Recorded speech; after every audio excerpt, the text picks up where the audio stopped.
விக்னேஸ்வரா போற்றி ஓம் நவகர் நேரலை போற்றி. துலாம் ராசி நேர்களுக்கு வணக்கம். துலாம் ராசி காலப்புரட்சி சக்கரத்தின் 7ஆம் இடம், சுக்கிரனின் மூல திரிகோண ஆட்சி வீடு. துலாம் ராசிக்கு இப்போ நல்ல ஒரு யோகமான காலமாக இருக்குங்க. அடுத்து வருகின்ற 3 நாட்கள் மிகச்சிறப்பான நாட்களாக பார்க்கப்படுகிறது. அதிர்ஷ்டமிக்க யோகமான நாட்களாக பார்க்கப்படுகிறது. ஆகஸ்ட் 13, 14, 15, ஆடி 27, 28, 29. இதில் 28, 29, 30 முக்கியமான நாளாக பார்க்கப்படுகிறது. ஆடி மாதம் இன்னும் ஒரு 5-6 நாட்கள் தான் இருக்குது.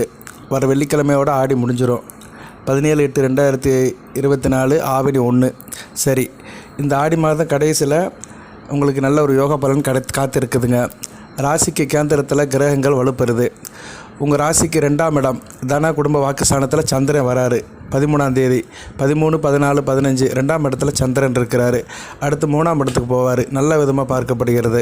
சந்திரனுடைய நிலைப்பாடு மிகச்சிறப்பாக இருக்குது. ராசிக்கு 2ஆம் இடம், ராசிக்கு 5ஆம் இடம், ராசிக்கு 8ஆம் இடம், ராசிக்கு 11ஆம் இடம் ரொம்ப சிறப்பாக பார்க்கப்படுகிறது. இது ஒரு கேந்திராதிபத்திய யோகம் வாங்க. அதாவது கேந்திரத்துக்குள்ளே கிரகங்கள் இருக்கிறது, தொடர்ந்து கிரகங்கள் இருக்கிறது. அதாவது 4, 7, 10 இதுதான் கேந்திரம், விஷ்ணு சக்கரம் அப்படிம்பாங்க. அந்த விஷ்ணு சக்கரத்தில் கிரகங்கள் நல்ல நிலைமையில் இருக்குது. உங்கள் ராசிக்கு 2ஆம் இடத்துல சந்திரன் வராரு 13ஆம் தேதி. அதுக்கடுத்து ராசிக்கு 5ஆம் இடத்துல சனி பகவான் ஏற்கனவே இருக்கிறாரு. 8ஆம் இடத்துல குருவும் செவ்வாயும் இருக்கிறாங்க. 11ஆம் இடத்துல சுக்கிரனும் புதனும் இருக்கிறாங்க. நல்ல விதமாக தான் பார்க்கப்படுகிறது. ஸோ இந்த கிரகங்கள் தங்களுக்குள்ள ஒரு வர்க்க நிலையை உருவாக்கியிருக்கிறாங்க. அது கேந்திர வர்க்கம், நல்ல அமைப்பு தான். இதில் புதன் கொஞ்சம் வக்கரகதியில் இருக்கிறாரு. அவர் 11ஆம் இடத்துல வக்கரகதியில் இருக்கிறாரு. கொஞ்சம் கவனமாக இருக்கணும். சரியா? 9ஆம் இடத்துல 9, 12 கூடியவன் வக்கரகதியில் இருக்கிறதுனால தகப்பன் வழியில் கொஞ்சம் கவனமாக இருக்கணும். தகப்பன் வழி உறவு முறைகள், அதுபோக அப்பா வழியில் தொழில் பண்ணுறவங்க, உத்தியோகம் பண்ணுறவங்க, இவங்கெல்லாம் கொஞ்சம் கணக்கு வழக்கெல்லாம் கவனமாக இருக்கணும். சரி நேயர்களே, பலன்கள் எப்படி சார் இருக்குன்னா, இது நல்ல பலன்க. 2ஆம் இடத்துல சந்திரன் வருது, கூடுதல் சிறப்பு தான். பௌர்ணமி சந்திரனாக வராரு, வளர்பிறை சந்திரனாக வராரு. 3 நட்சத்திரத்துக்குமே நல்லா இருக்குது. சித்திரை 3 நாள், சுவாதி 1, 2, 3 நாள், விசாகம் 1, 2, 3 3க்குமே நல்லா தான் பார்க்கப்படுகிறது. இந்த கேந்திராதிபத்திய யோகம்ங்கிறது கோடீஸ்வர யோகம்தான்.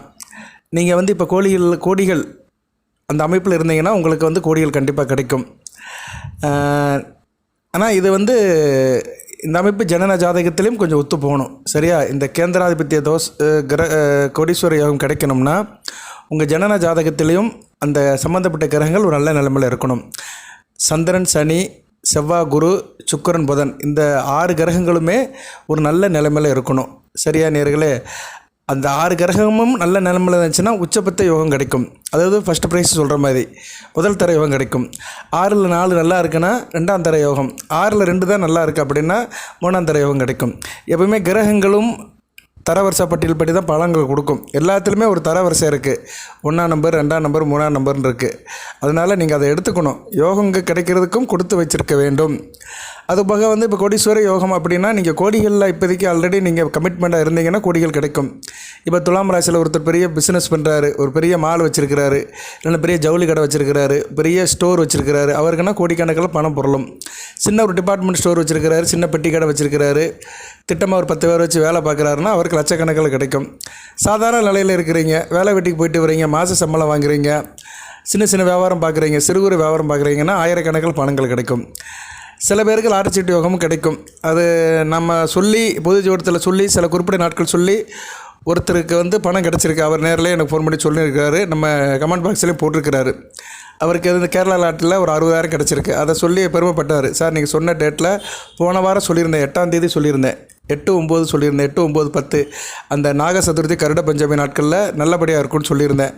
அவருக்கு 8ஆம் தேதி அந்த நாக சதுர்த்தி அன்றைக்கி அவருக்கு பணம் விழுந்திருக்கு. கோயம்புத்தூர்லேருந்து பேசினார். ஃபோன்லேயே ஃபோன் பண்ணி சொன்னார், நம்மளை விஷ் பண்ணார். எனக்கு கிடச்சிருக்கு சார், ஆன்லைனில் தான் நான் டிக்கெட் போட்டேன், எனக்கு தெரியாது, நான் இது வரைக்கும் லாட்டரி சீட்டெலாம் வாங்கினதில்லை. அவர் சொன்னார், ஏன்னா தமிழ்நாட்டில் முந்தி லாட்டரி சீட்டு இருக்கும். லாட்டரி சீட்டு கடையிலே விற்பாங்க. அதனால் காசு கொடுத்து அப்போ எல்லோரும் வாங்குவாங்க. இப்போ அதை பேன் பண்ணிட்டாங்க, தடை பண்ணிட்டாங்க. அதர் ஸ்டேட்டில் வாங்குறவங்களுக்கு அந்த பலன் கிடைக்குது. அந்த யோகமும் கிடைக்கும். ஏன்னா 2ஆம் இடத்துல தனஸ்தானத்தில் சந்திரன் இருக்கிறாரு. ராசிக்கு அவர் 10 கூடையவன் 2ஆம் இடத்துல வருது, ஒரு வகைக்கு நல்லதான். 11 கூடையவனும் 10ஆம் இடத்துல தான் இருக்கிறாரு. ஸோ அந்த 10, 11ஆம் இடங்கள் ஓரளவு நல்லா வலுத்து இருக்கிறதுனால அந்த லாபம் கிட்டும். சரி நேயர்களே, அதுக்கும் உங்கள் ஜனன ஜாதகத்தில் இடம் இருக்கணும். மகாதன யோகங்கிற ஒரு யோகம் வந்து உங்கள் ஜனன ஜாதகத்தில் இருந்ததுன்னா இது மாதிரி நேரத்தில் கிரகங்கள் ராசிக்கு கேந்திரம் 2ஆம் இடம், 5ஆம் இடம். 2ஆம் இடம் நல்லா இருக்குது, தன குடும்ப வாக்குஸ்தானம் நல்லா இருக்குது. 5ஆம் இடம் அதிர்ஷ்டஸ்தானம் நல்லா இருக்குது. அதுபோக 8ஆம் இடம். 8ஆம் இடங்கிறது எதிர்பாராமல் நடக்கிறது. ஸோ எதிர்பாராமல் நடக்கிறது என்ன? அந்த லாட்டரி சீட்டு தான். இல்லைன்னா பிறருடைய பணம், இன்சூரன்ஸ் பணம், ஆஃபீஸில் இன்க்ரிமெண்ட் போடுறது, அரியர்ஸ் பணம் வருது, நின்று போன பணம் வருது, குழுக்கள் சீட்டில் லாட்டரி சீட்டு விழுகுது, இல்லைன்னா வீட்டில் பெண்கள்லாம் சேர்ந்து ஏழை சீட்டு போடுவாங்க, அதில் திடீர்னு பணம் விழும். ஸோ இப்படி எதிர்பாராமல் பணம் கிடைக்கிறதுக்கு வந்து 8ஆம் இடம் தான். அந்த 8ஆம் இடமும் இப்போ நல்ல பெரியாக தான் இருக்கிறது. அதுக்கடுத்து உங்கள் ராசிக்கு 11ஆம் இடம். 11ஆம் இடம் சிம்மத்துலேயும் சுக்கிரனும் புதன் இருக்காங்க. 11ஆம் இடங்கிறது லாபஸ்தானம்.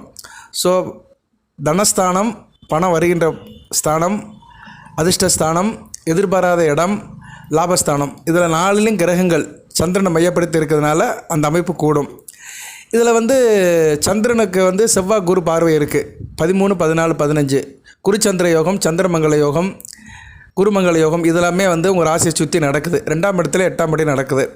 ஸோ 2ஆம் இடத்துல 8ஆம் இடத்துல நடக்கிறதுனால தூர தேசத்தில் இருக்கிறவங்களும் நல்லாயிருக்கும். துலாம் ராசியில் அந்நிய தேசம், அந்நிய மாநிலம், அந்நிய நாடு இங்கே இருக்கிறவங்களுக்கு இந்த காலகட்டம் 3 நாட்களில் கொஞ்சம் சிறப்பாக இருக்கும். அந்த 3 நாட்களில் எதனாச்சும் ஒரு நல்ல காரியம் நடக்கும்.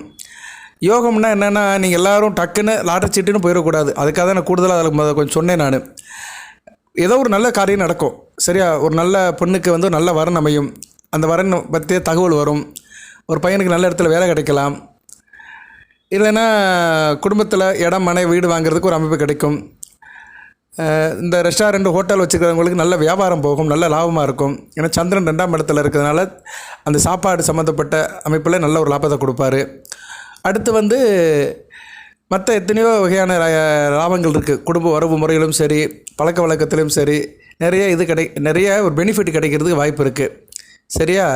அது வந்து பொருளாகவும் கிடைக்கலாம், இடமாகவும் கிடைக்கலாம், மனையாகவும் கிடைக்கலாம், ஆயிரமாகவும் கிடைக்கலாம், லட்சமாகவும் கிடைக்கலாம், கோடியாகவும் கிடைக்கலாம், நகையாகவும் கிடைக்கலாம், பொண்ணாகவும் கிடைக்கலாம், மண்ணாகவும் கிடைக்கலாம், பெண்ணாகவும் கிடைக்கலாம். ஒரு பையனுக்கு நல்ல மனைவி கூட அமையலாம். ஆவணி மாதம் நல்லபடியாக ஒரு பெண்ணு அலைன்ஸ் ஃபிக்ஸ் ஆகி திருமணமாகி நல்லபடியாக வாழ்க்கையும் அமையலாம். இப்படிப்பட்ட யோகம் அமையுங்க. சரியா? யோகம் வந்து நிறைய இருக்குது. இது அதுன்னு பிரிச்சே சொல்ல முடியாது. சரி, எப்படி சார் இருக்குது அப்படின்னு பார்த்தோம்னா, நல்லா இருக்கும். உங்களுக்கு இந்த வருகின்ற நாட்கள் நல்லா இருக்கும். நல்லா இருப்பீங்க. பேச்சில் ஒரு இனிமை இருக்கும். எல்லாத்துக்கிட்டும் சந்தோஷமாக பேசுவீங்க. 10 பேருக்கு ஒரு முன்னணியாக இருப்பீங்க. இந்த டீம் லீடரை வேலை பார்க்குறவங்களுக்குலாம் நல்லாயிருக்கும். மேஸ்திரி வேலை பார்க்குறவங்க, ஆளுகள் வச்சு வேலை பார்க்குறவங்க, சப்கான்ட்ராக்ட் பார்க்குறவங்களுக்குலாம் நல்லாயிருக்கும். தொழில் பண்ணுறவங்களுக்கு, பெண்களுக்கு ரொம்ப பிரியமுள்ள ஆளாக இருப்பீங்க. காதலன் காதலி உறவு நல்லாயிருக்கும். பேச்சில் நல்லா எல்லாத்தையுமே வசியப்படுத்துவீங்க. பேச்சால் எல்லா காரையும் சாதிப்பீங்க. பெண்களுக்கு பல விதத்துலேயும் உதவி பண்ணுவீங்க. துலாம் ராசி ஆண்கள் அதுப்பா பெண்களும் வந்து கணவனுக்கு நல்ல இணக்கமாக இருப்பீங்க. தாம்பத்தியம் நல்லபடியாக இருக்கும். கலை சம்மந்தப்பட்டவங்களுக்கு நல்லா இருக்கும். சரியா? கலைன்னா நிறையா இருக்குது. சினிமா, டிவி, அதில் நடிக்கிறவங்க, அப்புறம் வந்து பாட்டு பாடுறவங்க, மியூசிக் இதில் அமைப்பில் இருக்கிறவங்க, ஓவியம் வரைகிறவங்க, சிற்பக்கலை, இப்படி ஆயக்கலை நிறைய இருக்குது. கலை, இயல், இசை, நாடகம், ஓவியம், ஆடல், பாடல் இப்படி நிறைய சொல்லலாம். கையில் காசு பணம் நல்லபடியாக இருக்கும். அதேமாதிரி நீங்கள் ஆள் கொஞ்சம் தன்னிறைவு பெற்று நல்ல திறமையாக இருப்பீங்க. எந்த ஒரு காரியத்தையும் யோசனை பண்ணுவீங்க. வருமுன் காப்பும் வளமாக இருப்போம்னு தீர்க்க தரிசனத்தோடு இருப்பீங்க. வீட்டுக்கு தேவையான பொன்பொருள் வாங்குறதுக்கு நல்ல ஒரு காலகட்டமாக இருக்கும். இன்னும் ஆடி தள்ளுபடி போகிற காலகட்டத்தில் எதனாச்சும் பொருட்கள் வாங்குவீங்க. அதை நீங்கள் தள்ளுபடியில் வாங்குறீங்களோ இல்லைன்னா இதாக வாங்குறீங்களோ, ஒரு வீட்டுக்கு தேவையான பொருட்கள்லாம் வாங்கி இந்த காலகட்டத்தில் வீட்டில் வைப்பீங்க. அது ஆடைகளாகவும் இருக்கலாம், ஆபரணங்களாகவும் இருக்கலாம். திருப்தி, எதுலேயும் திருப்தி கொஞ்சம் அடைகிறது கஷ்டமாக இருக்கும். போதும் என்ற மனமே பொன்சியம் மருந்தும்பாங்க. ஆனால் இந்த காலகட்டத்தில் ஒரு திருப்தி இல்லாமல் இருக்கும். எல்லாத்துலேயும் ஒரு ஆசையாக அலைபாய்ந்துக்கிட்டு தான் இருக்கும். இருந்த போதிலும் குடும்பத்தில் மீது பற்றாக இருப்பீங்க. காசு பணம் நல்லா புழங்கும். இந்த வருகின்ற 3 நாட்கள் வந்து மிக யோகமான உச்சமான நாட்களாகவே இருக்கிறது. துலாம் ராசினியர்களுக்கு ஒரு வித்தியாசம் தெரியும். சரி, நட்சத்திரத்துக்கு எப்படி சார் இருக்குது அப்படி பார்த்தோம்னா, அட் ப்ரெசன்ட் பார்த்தோம்னா இந்த வார நிலவரப்படி பார்த்தோம்னா துலாம் ராசிக்கு வந்து சித்திரை 3-4 சித்திரை 3-4 செவ்வாய் நட்சத்திரம். செவ்வாய் நல்ல நிலைமையில் தான் இருக்கிறாரு. குருவோடு சேர்ந்து நல்ல நிலைமையில் தான் இருக்கிறாரு. நல்ல விதமாக தான் பார்க்கப்படுகிறது. கொஞ்சம் ஃப்ரீயாக இருப்பீங்க, நெருக்கடி இல்லாமல் இருப்பீங்க. தொழிலில் நல்ல ஒரு முன்னேற்றம் இருக்கும். உத்தியோகத்தில் இருந்து வந்த பிரச்சனைகள்லாம் சரியாக போகும். வேலை தேடி அலைகிறவங்களுக்கு எதிர்பார்த்த வேலை வரும். அதுக்கு வேண்டிய நல்ல தகவல் உங்களுக்கு சேரும். தொழிலில் போட்டி இருக்காது, நல்லபடியாக தொழிலை பண்ணுவீங்க. வம்பு வழக்கு இருந்துச்சுன்னா அது உங்களுக்கு சாதகமாக மாறும். நல்ல விதமாக தான் பார்க்கப்படுகிறது சித்திரை நட்சத்திரத்து நேயர்களுக்கு. அடுத்து சுவாதி ராகுவின் நட்சத்திரம். திட்டமிட்டபடி காரியங்களை செயல் பண்ணுவீங்க. திட்டமிட்ட காரியத்தை நல்லபடியாக பண்ணுவீங்க. செல்வாக்கு நல்லபடியாக இருக்கும். சங்கடம் எதுவும் இருக்காது. சரியா? சங்கடம் பிரச்சனை எல்லாமே சூரியனை கண்ட பனி போல் விலகி போயிடும். அரசியல்வாதிகள் நல்லா இருப்பீங்க. அரசியல்வாதிகள் அரசாங்கத்தில் இருக்கிறவங்களுக்கெல்லாம் நல்ல விதமாக பார்க்கப்படுகிறது. உத்தியோகர்களுக்கு எதிர்பார்த்தது நல்லபடி நடக்கும். அது வேலை வெட்டிக்கு போகிறவங்களுக்கு கூடுதல் சிறப்பாக பார்க்கப்படுகிறது. அதே மாதிரி கையில் காசு பணம் சிறப்பாக இருக்கும். பண தட்டுப்பாடு இருக்காது. விசாகம் 1, 2, 3 விசாகம் நட்சத்திரத்துக்கு குரு பகவான் நட்சத்திரம். தேக ஆரோக்கியம் நல்லா இருக்கும். தேக ஆரோக்கியம் சிறப்பாக இருக்கும். நாள்பட்ட வியாதியில் இருக்கிறவங்க எந்திரிச்சு உட்காந்துக்கிறவங்க. எதிர்ப்புகள்லாம் சாதகமாகும். அது எதிர்ப்புகள்லாம் விலகி நல்ல நிலைமைக்கு திரும்பிடுவீங்க. மனதில் ஒரு நிம்மதி இருக்கும், தெளிவு இருக்கும். உத்தியோகத்தில் ஒரு மாற்றம் இருக்கும். செயலில் ஒரு விறுவிறுப்பு இருக்கும். செயலில் வேகமாக இருப்பீங்க, விறுவிறுப்பாக இருப்பீங்க. சங்கடம் தீரும், கஷ்டம் உயரும். சரியா? நல்லபடியாக இருக்கும். துலாம் ராசிக்கு பலன்களும் ஓரளவு நல்லா இருக்குது அடுத்து வருகின்ற காலகட்டங்கள். அதில் ஆகஸ்ட் 13, 14, 15 மிகச்சிறப்பாக இருக்குது. 15ஆம் தேதி இந்தியாவுக்கு சுதந்திர தின நாள், இண்டிபெண்டன்ஸ் டே. ஆடி மாதம் கடைசி வெள்ளி வருது. சரியா? ஆடி மாதம் கடைசி வெள்ளி வருகிறது. 15ஆம் தேதி என்றைக்கு வருது அப்படின்னு பார்த்தோம்னா 15ஆம் தேதி பெரும்பாலும் விடுமுறை தான் அனைவருக்கும். 14 வியாழக்கிழமை வருது. சரியா? வியாழக்கிழமை வருது. நல்ல நாளாக பார்க்கப்படுகிறது. அன்றைக்கி வளர்பிறை தசமி, கேட்டை நட்சத்திரம். ஓகே, நல்ல நாள் தான். அன்றைக்கி கோயில் குளத்துக்கு போயிட்டு வாங்க. வியாழக்கிழமை குரு வாரம்.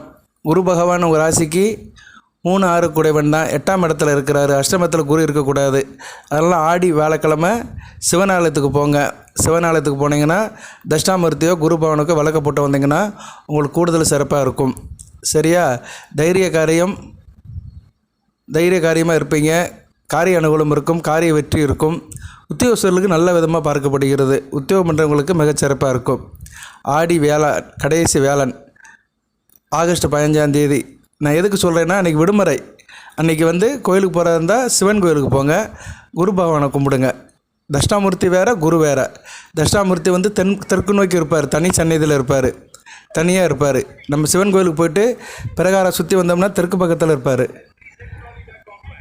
ஆனால் இவர் குரு பகவான் நவக்கிரகங்கள் இருப்பார். நவக்கிரகங்களில் வடக்கு நோக்கி இருப்பார். அவர் தான் குரு பகவான். 2 பேருக்கும் வித்தியாசம் இருக்குது. அதை நீங்கள் என்றைக்கும் தெரிஞ்சுக்கணும். ஓகே நேயர்களே, அடுத்தடுத்து வீடியோ போடுறேன், தொடர்ந்து பாருங்கள். கமெண்ட் பாக்ஸில் கேள்வி கேளுங்க. ஜனனஜா செக் பண்ணுறங்க, அணுகுங்க. ஒரு குறைந்த கட்டணம் தான் வாங்குகிறோம். உங்களுக்கு 8% எப்படி இருக்குன்னு எல்லாத்தையும் பார்த்து சொல்லலாம். பரிகார வழிபாடு உங்கள் ஜனன ஜாதக தசாபுத்திப்படி சொல்லலாம். ஏன்னா நிறைய பேருக்கு சில பிரச்சனைகள் தீர மாட்டேக்கு. அது காரணம் ஜனன ஜாதகத்தை செக் பண்ணால் தான் தெரியும். அதில் உள்ள அமைப்பின்படி உங்களுக்கு எப்படி போகுதுன்னு பார்த்து சொல்லிடலாம். கோச்சார கிரகங்கள் இப்போ நாங்கள் சொல்கிற பலன்கள் எல்லாமே ராசிக்கு தான், உடலுக்கும் மனதுக்கும் தான். ஏன்னா உடலும் மனமும் தான் மாறிக்கிட்டே இருக்கும். மனம் ஒரு நிலையில் இருக்காது, அதுபோல் உடல் ஒரு இடத்துல இருக்காது. அன்றாடம் அங்கங்கே போயிட்டு வருவோம். ஸோ 2க்கும் சேர்த்து தான் பலன்கள் சொல்கிறோம். இதுக்குள்ள பலன்களை தான் இவ்வளோ நேரம் சொன்னது. தனிப்பட்ட ஜாதகத்தை பார்க்கணும்னா உங்கள் தனிப்பட்ட பலன் சொல்லணும்னா உங்கள் ஜாதகத்தை தான் பார்க்கணும். அதில் சில மாற்றங்கள் கண்டிப்பாக இருக்கும். இந்த பலன்கள் துலாம் ராசியில் எல்லாத்துக்கும் போய் சேருமானா சத்தியமாக கிடையாது. சரியா? ஜனன ஜாதகத்தில் நான் சொன்ன கிரகங்கள் சந்திரன், சனி, குரு, செவ்வாய், சுக்கிரன், புதன் சாதகமாக அமைந்தவர்களுக்கு இந்த காலகட்டம் நல்லபடியாக இருக்கும். அந்த ஒளிச்சந்திரன் அந்த பிரதிபலிப்பு கேந்திரத்தில் இருக்கிறதுனால அந்த கிரகங்கள் வலிமை அடைந்து நல்ல பலன்களை கொடுக்கும். தன் இயல்பு நிலைக்கு ஏற்ற மாதிரி பலன்களை கொடுக்கும். எந்த ஒரு கிரகமுமே ஒரு மனிதனுக்கு நல்ல பலனை கொடுக்கணும்னா ஜனன ஜாதகத்தில் நல்ல நிலைமையில் இருக்கணும். கெட்டு போகாமல் நல்ல நிலைமையில் இருக்கணும். எந்த கிரகமும் 100க்கு 100 கெட்டு போகாது, 100க்கு 100 கொடுக்கவும் செய்யாது. சரியா? அது ஜனன ஜாதகத்தில் உள்ள அமைப்பு. 9 கிரகங்களுமே 9 கிரகங்களுமே நல்ல நிலைமையில் யாருக்குமே இருக்காது. 9 கிரகத்தில் 5 கிரகங்கள் நல்ல நிலைமையில் இருந்தாலே அவங்க ராஜானா வாழ்வான், அரசனாக இருப்பான். 4 கிரகங்கள் நல்லா இருந்தால் ஒரு நடுத்தர மனிதனாக இருப்பான். 3 கிரகம் நல்லா இருந்துச்சுன்னா வாய்க்கும் கைக்கும் சரியாக இருக்கும், வரவுக்கும் செலவுக்கும் கரெக்டாக இருக்கும். 3 கிரகத்துக்கு 3 கிரகத்துக்கு கீழே இருந்துச்சுன்னா நல்லா இருக்காது. சரியா? ஒரு ஜாதகத்தில் 2 கிரகம் தான் நல்லா இருக்குன்னா கஷ்டப்பட்டுக்கிட்டே இருப்பாங்க. அந்த 2 கிரகங்கள் ராகு கேதுவாக போயிருச்சுன்னு வச்சுக்கோங்களேன், ரொம்ப கஷ்டப்படுவாங்க. சுப கிரகங்கள் நல்லபடியாக இருக்க வேண்டும். ஒரு ஜாதகத்தில் பொதுவாகவே சுக்கிரன், குரு, புதன், சந்திரன் இந்த 4 கிரகங்களும் நல்ல நிலைமை இருந்துச்சுன்னா அவங்க வாழ்க்கையில் ஒரு எபோ ஆவரேஜாக போயிடுவாங்க. சரியா? மற்றவங்களை காட்டிலையும் ஒரு முன்னணி நிலைக்கு போயிடுவாங்க. ஓகே நேர்களே, இவங்களாம் இயற்கை சுப கிரகங்கள். இந்த இயற்கை சுப கிரகங்கள் ஜனன ஜாதகத்தில் நல்ல நிலைமையில் இருக்கணும். ஓகே, அடுத்தடுத்து வீடியோ போடுறேன், தொடர்ந்து பாருங்கள். எது சந்தேகம் இருந்தால் கமெண்ட் பாக்ஸில் கேளுங்க. எதுவும் வாட்ஸ்அப்பில் ஜாதகம் அனுப்புகிறதா இருந்தால் கமெண்ட் வாட்ஸ்அப்பில் இதில் கொடுக்குற வாட்ஸ்அப் நம்பருக்கு அனுப்புங்க. உங்கள் ஜனன ஜாதக டீட்டில் அனுப்புங்க, பார்த்து கொடுப்போம். ஒரு குறைந்த கட்டணம் தான் வாங்குகிறோம், வருஷப்படி பார்த்து கொடுப்போம். ஓகே நேயர்களே, இந்த வீடியோவை இத்துடன் நிறைவு பண்ணுறேன். துலாம் ராசிக்கு அடுத்தடுத்து வீடியோ போடுறேன். வாழ்த்துக்கள். எல்லாமல்ல இறைவன் துலாம் ராசி நேயர்களுக்கு சில சௌபாகியத்தையும் சில ஐஸ்வர்யத்தையும் சில நன்மையிலும் கொடுப்பார். அடுத்த வளங்களை நலங்களை பெற்று தேக ஆரோக்கியத்துடன் தீர்க்காயுடன் நீடோடி வாழ்க, நிறைந்த வளம் பெறுக. நன்றி நேயர்களே.